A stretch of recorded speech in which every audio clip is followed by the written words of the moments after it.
Greetings comic book fans, I'm Jason and welcome to my comic book reviews. We've got a jam-packed edition today as we're going to have 2 weeks of reviews in one video.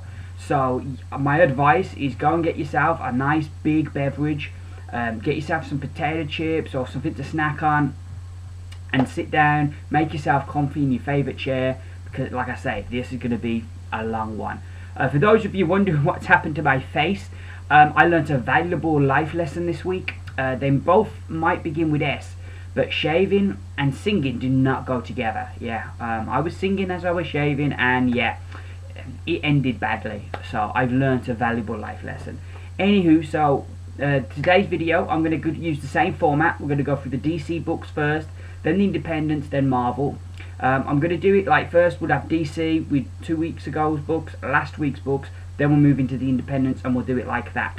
So if there's like a particular book you want to kind of see, you'll know which section to kind of look for it in. So without further ado, let's get into those reviews.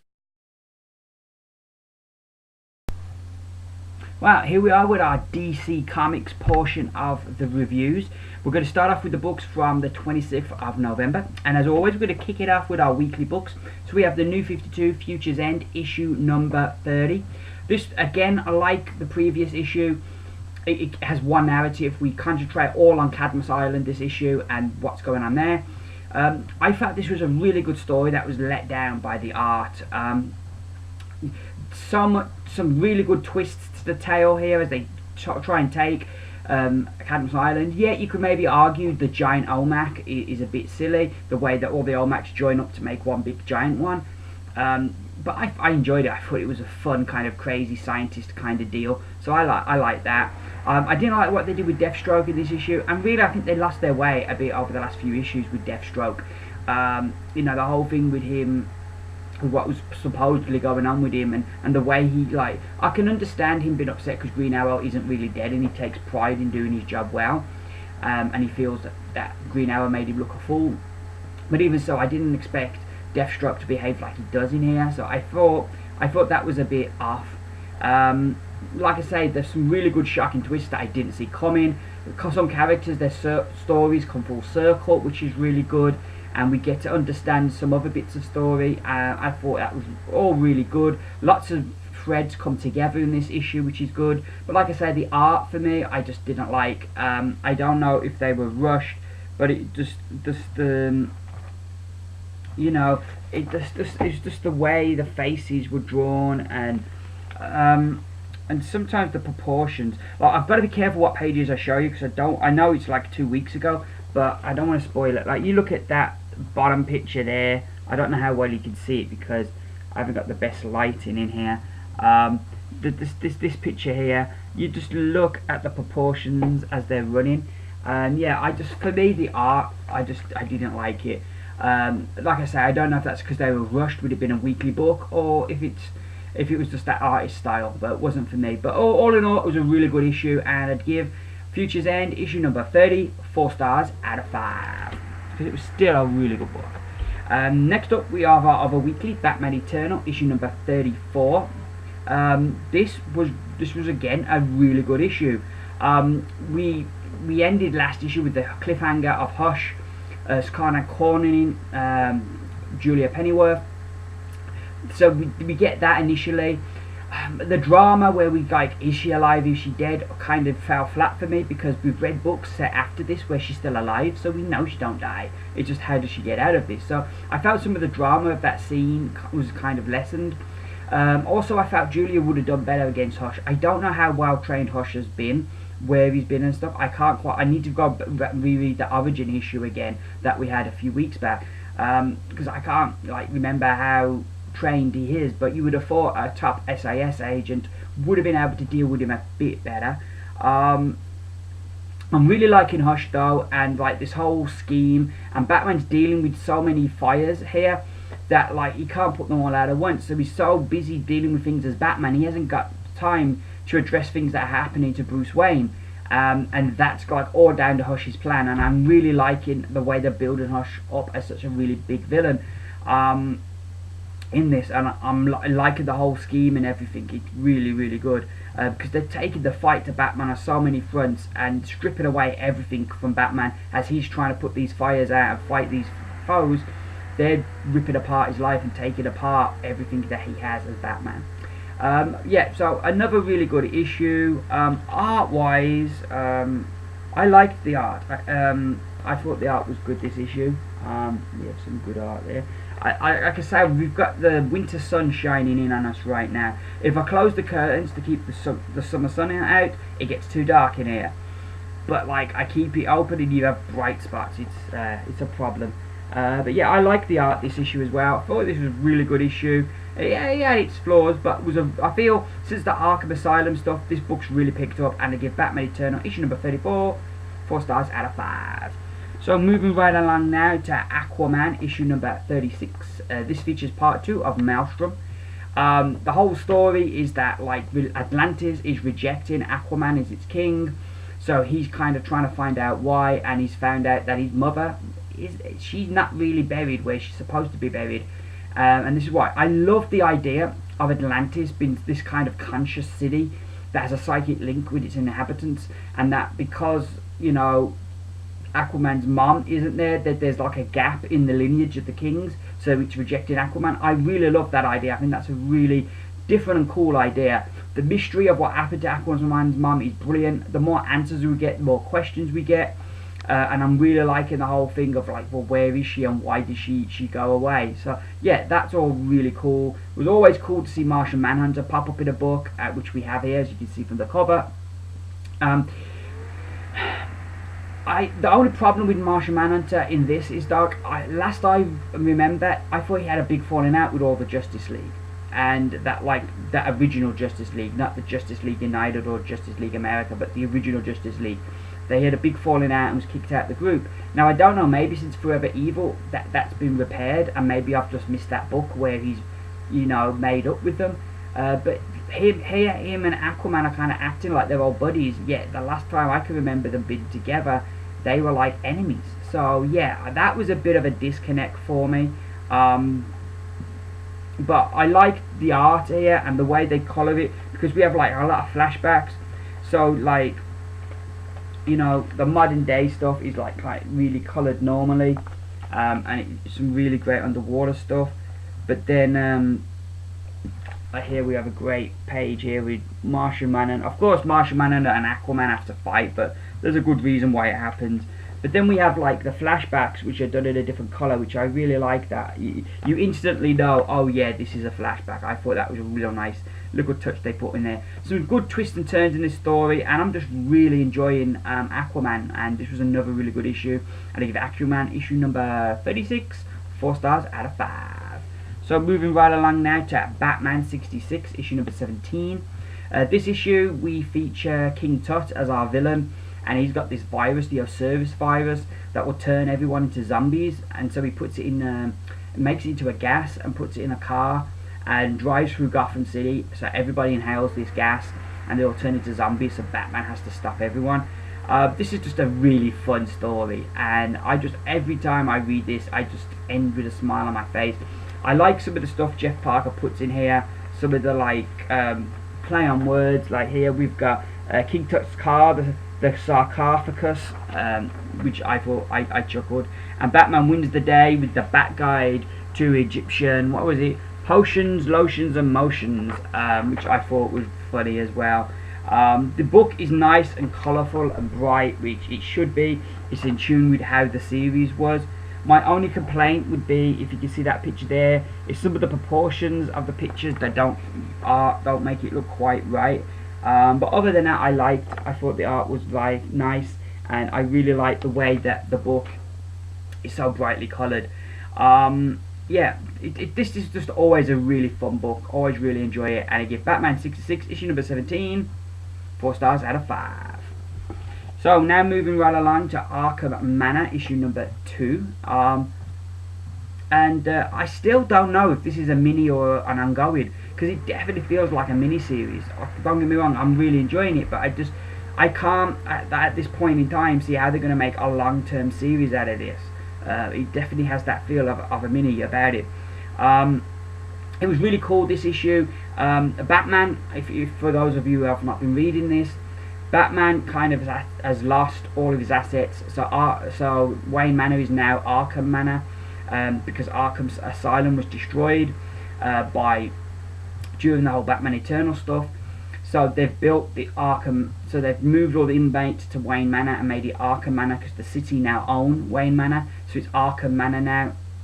And there's these murders going on, somebody's killing the inmates, so Batman goes undercover because he doesn't want Wayne Manor to be stained with murder, so he's gone undercover to try and find out what's going on. So we get to see what life inside Arkham Manor is like, and there's this really cool scene where we have this therapy session with all these different villains, which is really, really cool, and I just really enjoyed seeing it, because seeing these villains in a different setting, kind of, it was almost like a social setting really, as they're like exchanging stories or experiences or opinions, and I just really enjoyed that. I thought that was really, really good. The art, I think, works really well with the story here and gives the whole book a kind of certain vibe that the story pads out. And there's a cool mystery going on, like the whole thing, Victor Zsasz in this issue has escaped and he's loose and they're trying to look for him, so Batman obviously thinks it's Zsasz who's killing the inmates, but then, you know, we get a few twists and turns with that, and by the end of the issue, you know, we've got this cool mystery going on that I'm really hooked with. This issue, the first issue I enjoyed, this issue I really enjoyed. It was really good, strong story, and I give Arkham Manor issue number 2 5 stars out of 5. So next up we have Gotham by Midnight, issue number 1. I tried this book out, like I said, the guy in my comic shop said it was good. It had a creative team I really liked. The concept I really like, so I gave it a go. Whoa, I'm so glad I did. This book was bloody brilliant, if you pardon my language. I really liked the way they have a Sergeant Rook in this from Internal Affairs, and he's our way in, because we've got the secret Precinct 13, and they're the secret department that deal with the supernatural in Gotham. And he's coming because he thinks it's all, because they've made no arrests since they've been open, so he's kind of coming to investigate because he thinks some kind of fraud is going on. And having Sergeant Rook, it really gives us a way in, a way to introduce us to this precinct, into this world, into this story. And he goes along with the human host of the Spectre, Jim Corrigan. He goes along with Jim Corrigan and one of the other agents, and they're investigating this case where these 2 girls were kidnapped and they returned to their parents, seemingly unharmed, but the girls haven't been acting right. So they go and investigate this case that leads to, like, opens this whole bag of worms, and it's just really brilliant. As we get, like I say, we're seeing it through Rook's eyes, and it's really, really good. As things get more bizarre and supernatural. Really good book. There's the one scene at the swamp where, with the dialogue and with the art, I was just totally there. I was like on the edge of my seat. So atmospheric, so brilliant. Like I said, the art really, really helps make this book. This kind of supernatural kind of goings on. It is what this art is suited. I don't know how well you can see with the lighting in here, but yeah, the art just really works well with the story. I just really love this. I've already added it to my pull list, because if the first issue is any indication, it's going to be a fantastic series. I would say if you're enjoying the Constantine TV show or the whole Hellblazer, or if you enjoyed the early days of Batwoman, or if you even enjoyed 10 Grand in the early days when Temple Smith was doing the art, this is definitely a book worth trying out, because I think you'll really enjoy it. And I'd make Gotham by Midnight my pick of the week for the 26th of November. So moving right on now to Deathstroke, issue number 2. Very violent book, which means it's not for everyone, but it really works for the character. Another character, I might say this is too over the top violent, but for this character that kind of works, and you kind of half expecting that. It does feel like an action movie, but there's a bit more to it than that. You've got underneath the surface, you've got this mystery, because basically what's happened is Deathstroke, he's now been de-aged. He's got 2 eyes again, and he's been de-aged. And he's done this mission for this guy, but his memory was wiped, and he can't remember this mission. But for something he did on that mission, all these people are after him now. So he's trying to remember what went down, so he can kind of try and solve this, while at the same time trying to stay alive. So you've got a lot of excitement, a lot of action, but there's actually a pretty good mystery going on through it as well, so which balances the book out beautifully. The art as well by Tony Daniel is brilliant. I just really, again, I would show you the art, but the lighting in his ear is a bit crap because the sun's decided to go in now. Well, partially go in. So yeah, but yeah, I really enjoyed this. I've really been surprised. I picked it up because I was curious about the character, and I think so far they've delivered a really good comic, and I give Deathstroke issue number 2 5 stars out of 5. So our last book for the books released on the 26th of November, and we have The Flash issue number 36, and this was another really good issue. Venditti and Jensen have just done a really great job building this great story that I'm really enjoying. And I feel this book hasn't lost a beat since they took over. The previous creative team had done a really good job with the character, and they've just carried it on. This issue, our Barry Allen from the present, he's stuck, seemingly at the beginning we think in the past, but we find out later it's somewhere else. But he's stuck somewhere, and he no longer has the Speed Force, so he no longer has his superpowers. Meanwhile, in the present, our future Flash has been de-aged due to his contact with the other Flashes, and he decides he's going to live Barry's life now that Barry's gone, and he's going to change things that go wrong in the future.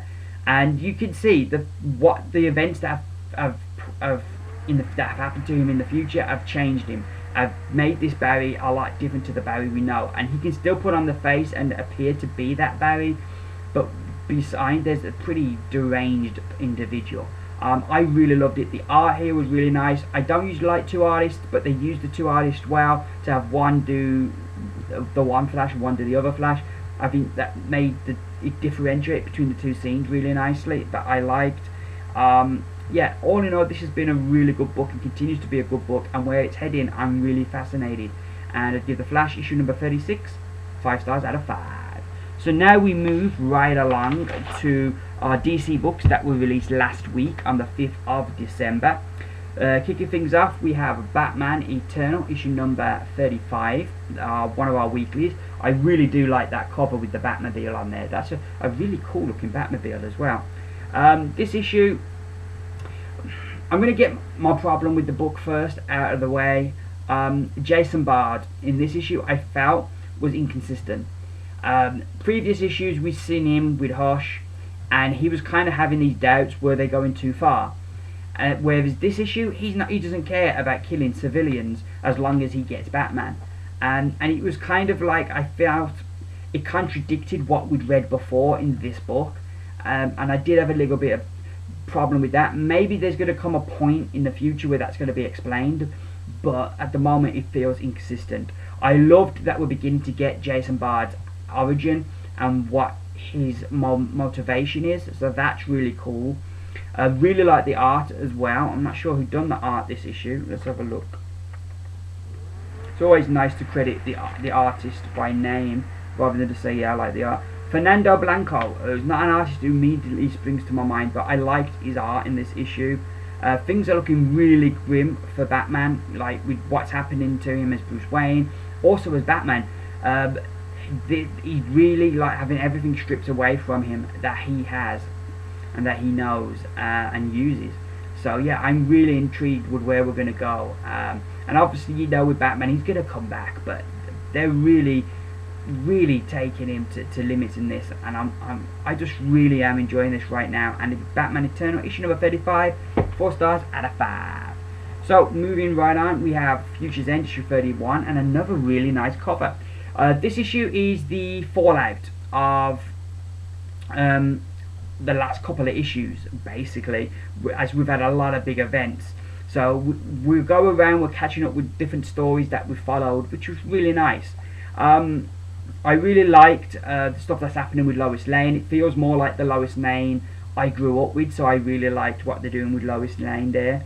I found what happens with Firestorm and with Ollie a bit surprising, but I'm really intrigued with where they're going to go with those characters. I found some of the Superman stuff to be a bit confusing, but still I'm enjoying the Superman Constantine team up. And this issue, I did like the art. Who does the art? Oh, Jesus Mourinho, who I have heard of before. He does a good job with the art this issue. All in all, I thought this was good. It feels it's a bit more low key than the last two issues because we're kind of taking a breath, but it was still a really good issue. And I give Futures End issue number 31 4 stars out of 5. So we move on now to the rest of our books that came out last week, and we're going with Green Arrow issue number 37. They're still trying to make this into the TV show, which I don't like. The art this issue I thought was really mixed. I feel the way they drew Green Arrow, it didn't look like Green Arrow, and I felt sometimes there were like really cool images that I thought were brilliant, and then there were other pages where I was like, no, this doesn't look so good. Like, you know, this double page spread here, I don't know how well you can see that, but there were some really good pages in here. And this page here when he's fighting Merlin, I thought the art was really good, and then there's other pages where, yeah, it didn't work for me. So yeah, so the art, the mystery of Merlin I liked, even though again I'm against like bringing all the characters from the TV show into the book, but I did like the mystery of Merlin. I thought the end was a really nice cliffhanger, but I thought a lot of it for me it didn't work. I thought there were some good ideas here, like the villain having all these people that will serve him. I like the idea of somebody of all that, but I just didn't feel they executed it that good. And like I say, I don't like the whole vibe of we're trying to make this into the TV show, because the TV show is brilliant, but it's its own separate thing that's come together organically in the TV show. Here you kind of having to tack characters in because, oh, you know, we want them in there. So yeah, I'm not the biggest fan of what they're doing right now, but I think there's still enough good here that I'm going to keep checking it out. But I'm just disappointed with how far it's fallen within like 2 or 3 issues since Lemire left, and how far in quality, because this is nowhere near what Lemire was giving us. But yeah, I'd give Green Arrow still some good stuff though, so I'd give Green Arrow issue number 37 3 stars out of 5. So our final DC book, it is Swamp Thing issue 37. This was just brilliant. Charles Soule is certainly going out with a bang. Really enjoying this story. I was enjoying it already, but now this issue just turns things up to 11. The art is brilliant. Jesus Ciaz, I think, does the art. It's just brilliant. Matt Hollingsworth and colours, they go together really well. The scene where our avatar of the machines is born, oh wow, that is just a fantastic page. Lots of return in here of characters that Swamp Thing has gone up against, and I really like how they're bringing all these in and really tying it into the history of the book in the New 52. I just think it's fabulous. It makes it feel an even bigger story. I'm just really enjoying this direction, and this was a really pleasing issue, especially if you're a long time reader of Swamp Thing with the returns. It's just brilliant, and you know, I really enjoyed this so much. I don't know how many more times I can say that before it gets dull, but yeah, this was brilliant, and for me, for the books that come out on the 5th of December, this was my pick of the week.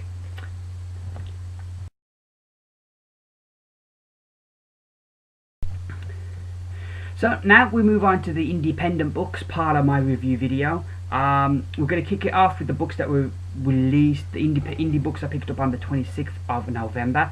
Only one book out that week, and that was from Image, and it is Lazarus, issue number 13. They've just released, I understand, the omnibus, sorry, the big omnibus of, I think it's the first 10 issues, which is well worth getting because this has been a really good book. Basically, for those of you that maybe have not read the book, what Lazarus is, it's set in the future, but a future where now governments don't rule countries. Countries are owned by corporations. Big corporations and families running these corporations now own countries, and so the world is a vastly different place as it's run to make profit rather than like to try and help people. Each of these families have what they call a Lazarus, and a Lazarus is somebody that's their protector and protect that family, particularly the patriarch of that family. And often, you know, they're kind of enhanced to be the very best that a human being can be, and highly trained and focused. but each of them also have different kind of things they can do.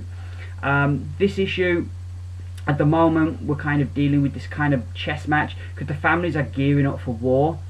This guy called Hawk, his family, he wants to take control, so he's managed to capture one of the sons of Robert Carlyle. I think it's Robert. No, Malcolm Carlyle. Sorry, I think Robert's the actor of Malcolm Carlyle, and so he's doing this play. So now they've kind of all the families have met up, and they're kind of manoeuvring to see who allies with who. Hawk is showing off that he has got the technology that Carlyle had, so a lot of families will go over to him. So this issue deals with how Carlyle's going to react to that. How Malcolm, is he going to discredit him? Is he going to attack him? How is he going to deal with this? Also, we have this kind of like tragic love story going on as two Lazarus, our main character Forever Carlyle, and this other Lazarus called Joachim. They're in love, but like their families could end up at war. So it's kind of like this tragic love story because they can't really be together because you're a Lazarus. It's not like a job. You're born to be a Lazarus, and you from childhood you're brought up to be a Lazarus, and that's all you'll do. There's no like, oh yeah, you can retire now. You know, you retire when you die. So it's a kind of a tragic love story that's going on, but also it's going to be interesting in how this is going to push our characters and where it's going to push them. Really good book, really fascinating seeing all the maneuverings going on at the moment, which is really good. It's also cool, like, because all the families are together, we get to see all the different Lazaruses or Lazari, whichever one's the correct phrase. We get to see all the different ones and what they can do, and that's been really good and really fascinating. This is just a really great book, really loving it, and I give Lazarus issue number 13 5 stars out of 5. So now we jump to the books that were released on the 5th of December. Sticking with Image and their SkyBand, which is an imprint of Image.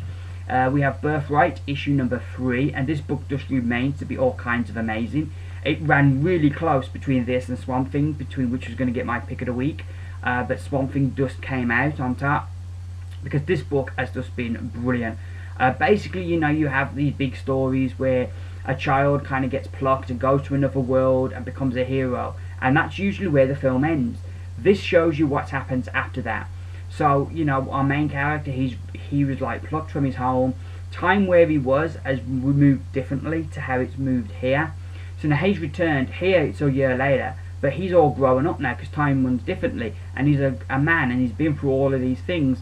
And it's like looking at the effect it's had on the family just in that year, because like the father was accused of murdering him, and so like it's broken up this family, and it's really interesting seeing how it's affected them all, and it gives the story a real emotional core, as well as all this fantasy stuff going on. There's this emotional core to the book that is really good. You know, the way I describe the book, I think you take absorbing writing, add awesome art, equals a truly great book, and that's what you get here. I really like how the flashbacks to what happened to our main character in the past, when he went to this other world. I really like how that kind of really gives us insight into what's happening now and explains it. Like I say, the family drama is the core of the book, and it just really makes it feel different to any other kind of fantasy book out there because it's got a real emotional edge to it. And the art in this book is just superb as well. There's some really nice stuff in here. I'm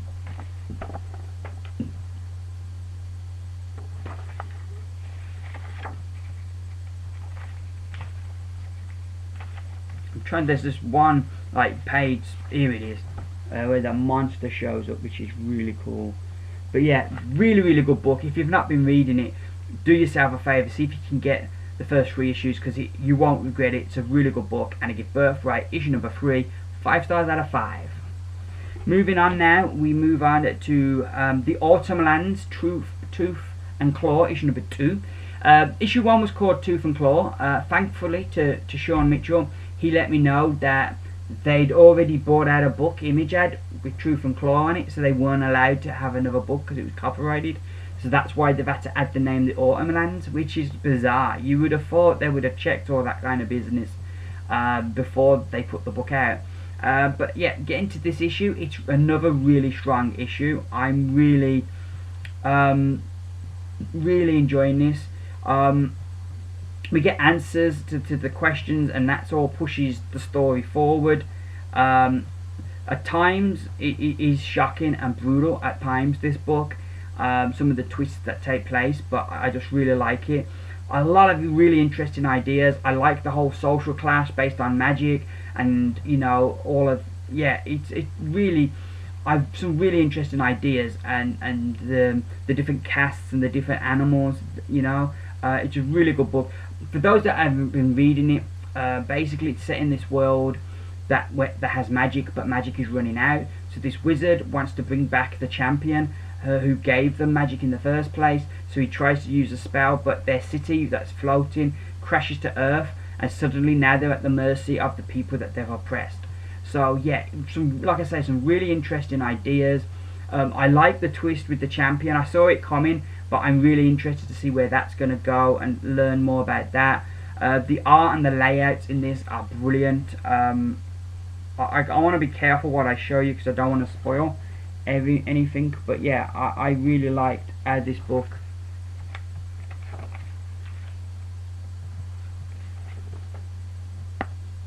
is laid out, and all the art throughout here. And also what I really liked is in the back they give us some more art of the different characters and the sketches.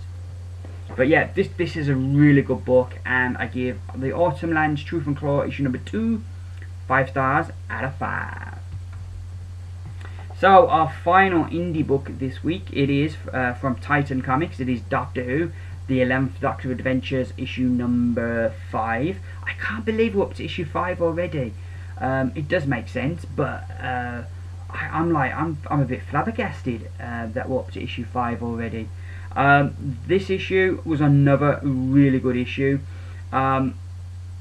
I like how they wind up this story really nicely, and everything kind of gets answered and everything kind of makes sense. That was really nice. I like our character we see there on the cover with the Dr. Ark. I thought he was a really interesting character and not the monster we first fought, but I thought that was good. I thought the companions were used well here, and I really like the companions that the Doctor is building up in this book, the team that he's got. I think they're all really strong characters. I also think the writing of the 11th Doctor is spot on and feels like that character. All in all, this was just a really good book, winds everything up nicely, and I'm just really enjoying the Doctor Who books. But I think out of the 3, I think this is probably my favourite out of the 3 that they've done so far, 3 books. But yeah, this a good time to be a Doctor Who fan, because like there's some really good comics right now, and I give Doctor Who 11th Doctor Avengers issue number 5 5 stars out of 5.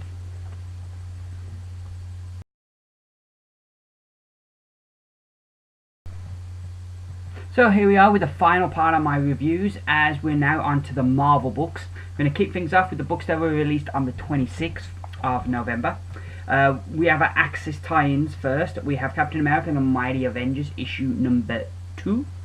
Once again, Axis tie-in. I like this issue a lot better. We get to meet the rest of the team this issue, which was one of my big complaints of the first issue. It's called Captain America and the Mighty Avengers, but we only ever really see Luke Cage and Captain America. So I like this issue that we get to see the team. They go up against this rollerblade gang that want to rob banks, which I liked, because again it's villains on a smaller scale than want to take over the world, so I liked that. And it was also nice to see the rest of the team and what they can do, what their power sets are. It still feels like it's a continuation of a series rather than second issue of a new series.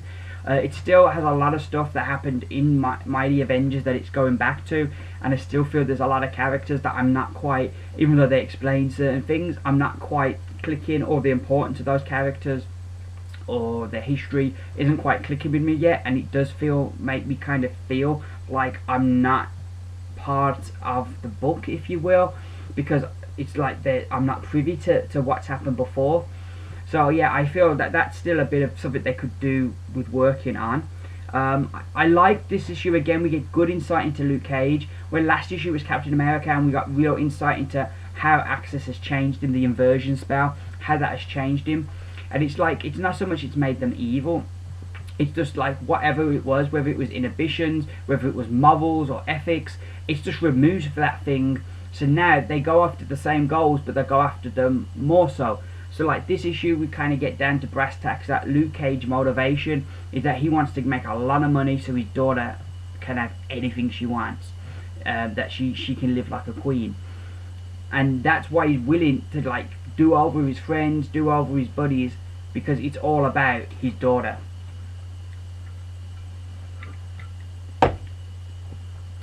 And I like that insight, because like one of the things that Axis has done, it hasn't really got into the insight of the characters. They're just acting like jerks, and this in 2 issues has really complemented the main Axis book, because you've got to understand what the inversion spell's done to these people. I like the twist, because the book was going in a certain way, and I like the twist and where it went, that they were already prepared for it, so I really like that. And all in all, I think this book, once we get past Axis, I think this book's going to be right up my street with like the lower down villains, and dealing with more street level crime. I think this could be a really good book. I'm looking forward to seeing what they're going to do, and give Captain America and the Mighty Avengers issue number 2 4 stars out of 5.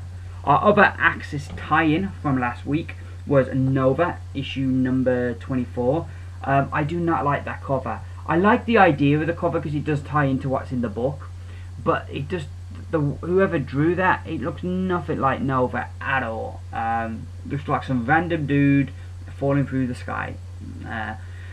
Anywho, this was a really good book. I really enjoyed this. Again, it was what I find with the tie-ins is either they serve the main book really well and complement the main Axis story really well, or they have their own story. A lot of them, because you're trying to serve 2 masters, and you can't always do that, and you'll find the book will be stronger in one or the other. This book, I think, is really strong in that if you've been reading Nova, I think it really is a strong issue for that. But if you're reading it for the Axis tie-in, I think you could skip this, because what happens here doesn't really tie that much into Axis, or it does, but it's not that major, you know. Whereas I think the Captain America and the Mighty Avengers books will help you understand 2 characters better and what the inversion spell's done to them. This one, I don't think you really need to read this. But if you're a Nova fan, I think, yeah, this is definitely a must-buy. Nova feels like he really comes to age as a hero in this issue, as he's beaten up and he's battered from his first encounter with the Hulk's Hulk. But now he's got to stop him, because he's not stopped him yet. And he goes back, even though he should stay in hospital. And I like that. I also really like how he deals with the Hulk, and how it really ties into the story we've been following with Nova. I feel, you know, this book for me was on the bubble, and I was kind of questioning whether this new creative team was taking the book in a direction that I wanted it to go in. But I feel the last 3 issues have really brought this book back on track, and yeah, I think I'm definitely going to stick with this now. Really enjoy this. I like the setup for what's coming in the future. That's going to be interesting. But all in all, I thought this was a really good book. I really enjoyed it, and give Nova issue number 24 5 stars out of 5. So next up we have our New Avengers issue number 27, and this crammed a lot in. A lot happened in this issue as we dealt with our multiversal Avengers, who have gone to kind of find out who's behind all of this, what's been happening. And so basically we meet these characters we've met before. I think they're called the Black Priests. You know, you have that moment and the name escapes you. I'm sure I can't see it here. You know, you read it somewhere, but you can't remember where. But yeah, I felt this issue. I really enjoyed it. I enjoyed seeing what's happened to the multiversal Avengers. I like that. And I really like how some of the twists really tie in to earlier points in the story. Hickman's definitely one of those writers. I think his stuff does read better in trade, but he's one of those writers that if you stick with, you do get rewarded. That he's got a long game that he plays, and if you stick with him and you're patient, then you're gonna get rewarded. And I think lately with a lot of the books, he's been paying off a lot of stuff that he set up a long time ago. Like I say, crams a lot in, a lot happens, Some of it's a bit confusing, and it is a lot to take in, and you'll need probably a couple of reads to grasp everything. The art I felt was a mixed bag. I felt some of the art I really liked, some of the art I wasn't as keen on. It's all the same guy, but it's just, I don't know if it's his style or what, but yeah. Overall I felt the art was good. But yeah, this was a good issue with a lot happening. At times confusing, but still good. And I'd give New Avengers issue number 27 4 stars out of 5. So moving right along now to Deathlok issue number 2, and I'm really liking the direction of this book. So basically the setup is, we've got this character, he was in the army, he was a medical officer in the army, and he got injured, he got his leg blown off, and now unbeknownst to him, he's this cyborg, that killing machine that will go out and kill for this company called Biotech, but they wipe his memory, and they always give him this story of that he was somewhere working for this Medicine Without Borders that go to war zones, and it's their perfect excuse to get him into these places they need to get him into. This issue, you know, but he still has no idea that he's Deathlok. This issue, oh, and also S.H.I.E.L.D. are after him because he killed a S.H.I.E.L.D. agent back in what was it called? It was like a one-shot kind of book. The name has escaped me. It'll come to me later, and I'll suddenly blurt it out. But they had a short story where he killed the S.H.I.E.L.D. agent that knew who he was, and Biotech kind of programmed him to kill him. This issue, I like the direction where we're going. He's at home, but his daughter's becoming more, because he's a single parent, and his daughter's becoming more and more unruly because he's never there. He's always off doing missions, but he thinks he's helping people. And he goes to a school and he finds her grades are beginning to drop, and that she needs a parent in her life. So he starts looking for jobs, and this is really interesting. How are Biotech going to respond to this? How are they going to respond? Because like, if he leaves Medicine Without Borders, it kind of takes away their alibi. So yeah, I'm really intrigued with where we're going to go with that. It also looks like the agent that is in charge of him is becoming a bit attached. We get to see him in action, which is always really cool. The art throughout this book is absolutely superb. But yeah, I'm really enjoying this, and I'm enjoying it a lot more than I expected, because there's some really interesting stuff going on here. You know, at some point he's going to put everything together and realise what he is, but the journey to get to that point is going to be interesting. And certainly this little detour of like that's going on here, I'm really liking. And I'm really looking forward to seeing where they're going to go with this. And I'd give Deathlok issue number 2 5 stars out of 5. So now we have our Spider-Verse books of the week. It is Scarlet Spiders issue number 1. This is a mini-series, 3 issues, but I just absolutely love this. Basically, our 3 spiders have kind of gone to one of the Inheritors' worlds, and they, you know, basically in the hope of finding out more about him. I just really like the book. The art is gorgeous all the way through. The art is gorgeous.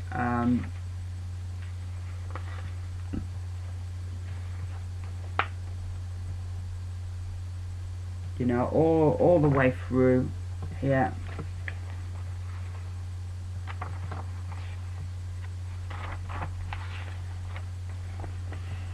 Even the action scenes are well laid out. I like the chemistry between the team characters, because we've got Scarlet Spider from our universe, then we've got Ben Reilly Spider-Man from another Earth, and then we've got from the Ultimate Universe, we've got Jessica Drew. And they go together really nicely, and the differences in their characters work well and make them a good team. And I really enjoyed seeing them together.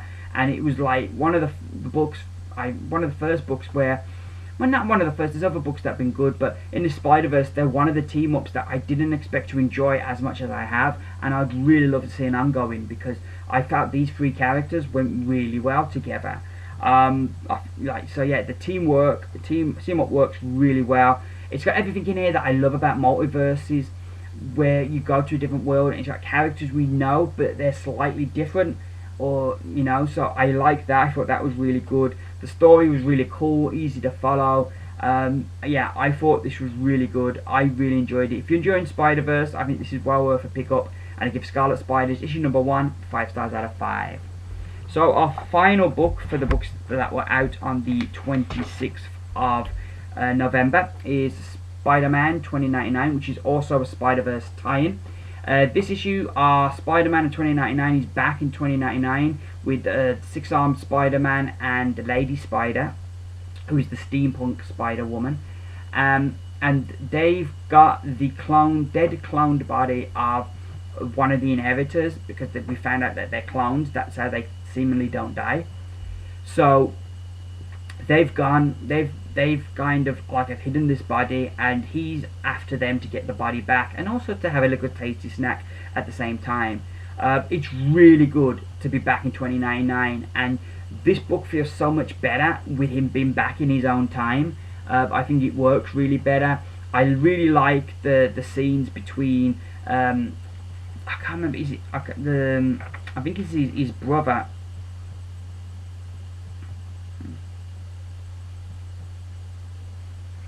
Gabe.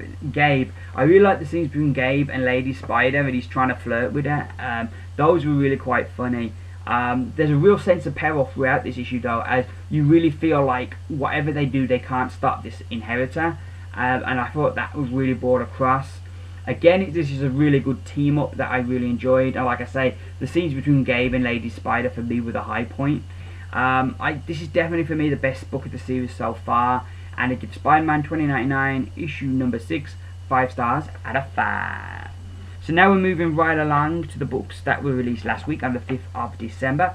We have all new X Factor issue number 17. This is once again an Axis tie-in. I think, like I mentioned earlier, when you have these tie-ins, they try to please two masters. You're trying to please the regular readers and to keep an ongoing story. You're trying to please the people that have come in because it's an Axis tie-in, and at the same time kind of maybe entice them into keep picking this book up once the crossover is finished. And that attempt, I think this book, and where usually the books will either please one or the other, this book tries to please both, and it fails at that, because there isn't enough of our ongoing story to make it interesting for ongoing, but at the same time there's not enough that ties into Axis that makes it a book that you need to pick up if you're reading Axis. It does explain how Quicksilver gets with Magneto, but that's nothing major. It's like one scene at the end of the book, so that's nothing major yet. It was an action-packed issue, and a lot happened action-wise, as like basically the story is Longshot and Sunfire want to get this thing called the football, that is this thing that can set off the nuclear missiles in America that X-Force took from the president who wanted to launch them at Russia. So now Longshot and Sunfire want them. At no point do we get kind of established who Longshot and Sunfire are working for. You gather that it's the X-Men, but it's not stated, and if it is the X-Men, how did Longshot end up in there? You know, I don't understand as well why have a tie-in if you're going to cancel the book, because if you do bring anybody to it, it's too late. So that was a bit confusing as well. But like I say, it was an action-packed book, so it wasn't that it was a bad book. I think it tries to please two masters, and it doesn't do neither. So I'd give issue number 17 of All New X Factor 3 stars out of 5. So now our other Axis tie-in this week is Inhuman issue number 9. This was again a book of two halves. I felt that the stuff that I saw in Reader's story I really enjoyed. But you know, that was really interesting. There's some nice twists to that tale, and there were two interesting characters, so I really enjoyed all of that stuff. But then when we jumped to the Medusa stuff, I didn't enjoy that so much. Whereas the Captain America and the Mighty Avengers gives us a real nice insight into what motivates Luke Cage and Captain America now, and it's the same things, it's just they don't have like those morals or ethics. We don't really get as much into the head of Medusa. One thing Charles Soule has always done with this book is we've never really got into her head. We never hear her in a monologue or her thoughts. And it keeps her as this aloof kind of character, this bigger character and more of a mysterious character, because we never get that. But for this case, it works against the book, because it means we can't really connect with her motivations and what's driving her now. So it leaves her bits, it's just like she's in a bad mood, and we don't understand why. So yeah, it's a bit. What in the past has made her character unique and special to the book works against it this time. It is another, because it's a shift in focus from our story, which is a shame. We had a good story going on, and we kind of shift our focus because we've got to focus on this Axis stuff. So that's a shame, and that hurts it. But the art here by Ryan Stegman is absolutely superb. I love the art here.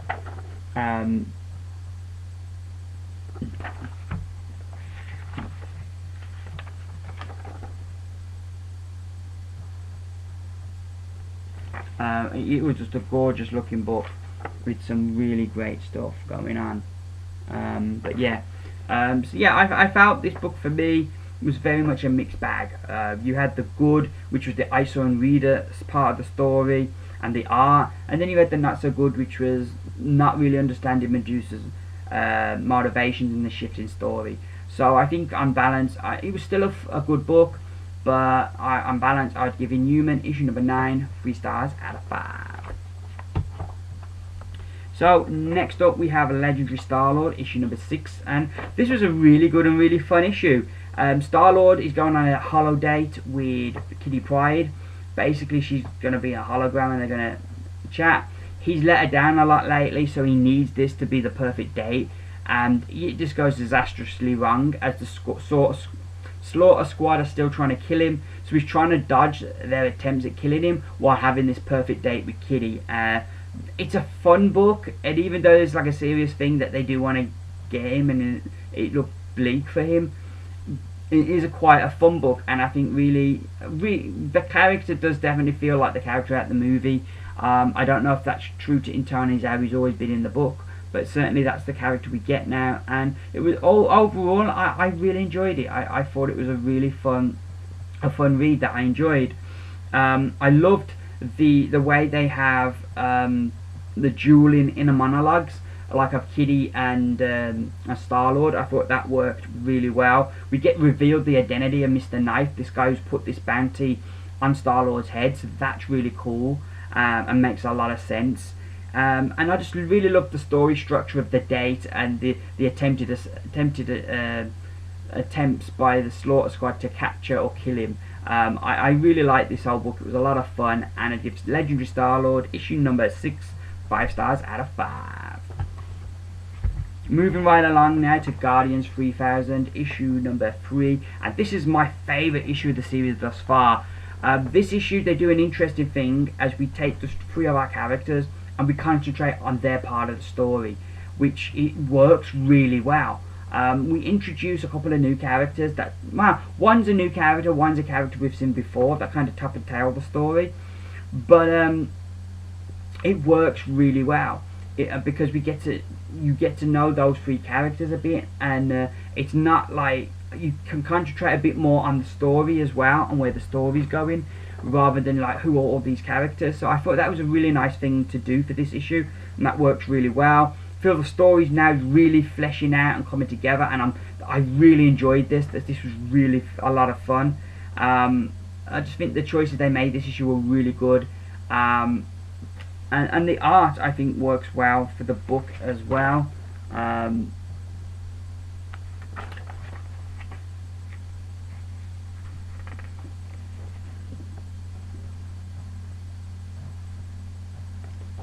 So yeah, all in all, this was a really good read, and I give Guardians 3000 issue number 3 5 stars out of 5, because that was a really good read. Counting down our penultimate book, we're nearly at the finish line. Iron Fist: The Living Weapon issue number 7. This again was another book that was a book of 2 halves. Really enjoyed all the Iron Fist stuff and the flashbacks to him training under Mr. Fu and with Sparrow. That was all really cool, but every time we moved away from Iron Fist story, the book I felt dropped down as far as interest. and the other stuff was not so good. The boardroom stuff with the One and Davos, our villains, was downright confusing. I had trouble following the dialogue in there. I just couldn't grasp what was going on. I still think the art is super cool, and that's really good. But yeah, this was definitely a book of two halves. But yeah, the art in this, I don't know how well you can see, but like this page here is the modern day, and this is the flashback page here. And how they have the kind of effect to the paper, so the flashback scenes look like worn out old paper, which I really like that. I thought that was a really clever thing. They've done this from the start with the flashback scenes, but I really like that effect. But yeah, still a really good, still really enjoying this, but I hoping the other half of the story picks up, because at the moment it's just the Iron Fist that's carrying this. But you know, basically you buy it for Iron Fist, so that's okay. But I'd give Iron Fist issue number 7 3 stars out of 5. So our final book, yes, we're at the finish line. It is Hulk issue number 9. Hulk is definitely, or Doc Green, sorry, is definitely a man with a plan, and we're beginning to see some of it, why he's done what he's done, and things are beginning to make more sense, which is really cool. Beginning of this issue, he goes to Kitty Pryde. He needs her help. He's got a tumour in his brain from where Iron Man injected Extremis into it, and he needs her to remove it using her phasing powers. So that's the first part of the issue, and then the second half of the issue we deal with the fallout from that. Really good book. I really like the flow of this. It felt like they cram a lot into one issue. I like the beginning stuff. I like the relationship with Kitty and Magic, and they added a bit of levity to the book, stopped it getting too serious. Second half of the issue we deal with a lot of stuff, and we start to understand a bit more of what Hulk's doing. Doc Green, and I really like the direction of this for the future as we get something teased. That I really hope that is the direction. I think that would be really good. While I would have liked to have seen Hulk be a hero for longer, I'm really liking what Duggan's doing with the book, and the direction that he's giving it, and the focus. And you do feel that Doc Green's got a long-term plan, and the future of this book looks really good. The art as well, I feel Bagley is really picking up art-wise. You've got like a moment there, like from The Shining, there with him seeing Kitty Pryde. But yeah, I like the art. The book is the green stands out a lot. I don't want to spoil the book, you see, so it's difficult to show you. I'll show you some of the dream sequence he has. But yeah, I'm liking the art. I'm liking where the book's going. This issue just was a lot of fun, and I give Hulk issue number 9 5 stars out of 5. So we've done it. Oh yes, that's my reviews for 2 weeks. Done, dusted. It was a humongous video. Sorry about the length of that. I will be back on Wednesday with my haul video. 13 books I'm getting this week, so not too big of a week. We should be good. Currently as well, I've got a stack of books I'm reading through. This arrived this morning, RoboCop issue number 1. So I'm going to read that. It's written by Joshua Williamson, who writes Birthright, so I thought I'd check that out. I've also just started reading through Multiversity. I read issue 1 last night. It was a bit of a bizarre book. I liked it, but some of the scenes, I was kind of like, okay, this is a bit surreal. But yeah, overall I liked it. I've got that one to read next, Multiversity, Society of Superheroes. I then got that one, Multiversity Digest, and Multiversity Pax Americana. And I'm currently rereading Justice League 3000. I've got the first 4 issues of that to reread. So yeah, so I'll be busy till comic book day. My review video, I'm hoping, should be up some point either Saturday, Sunday, or Tuesday next week. So one of them 3 days it should be up. I'm going to go now because I don't want to waffle on too long when you've already had a humongous video. Hope you've all enjoyed your books. Thank you very much for watching my video. If you enjoyed it, please give me those beautiful thumbs up. I've been Jason. This has been my humongous comic book reviews. Bye for now.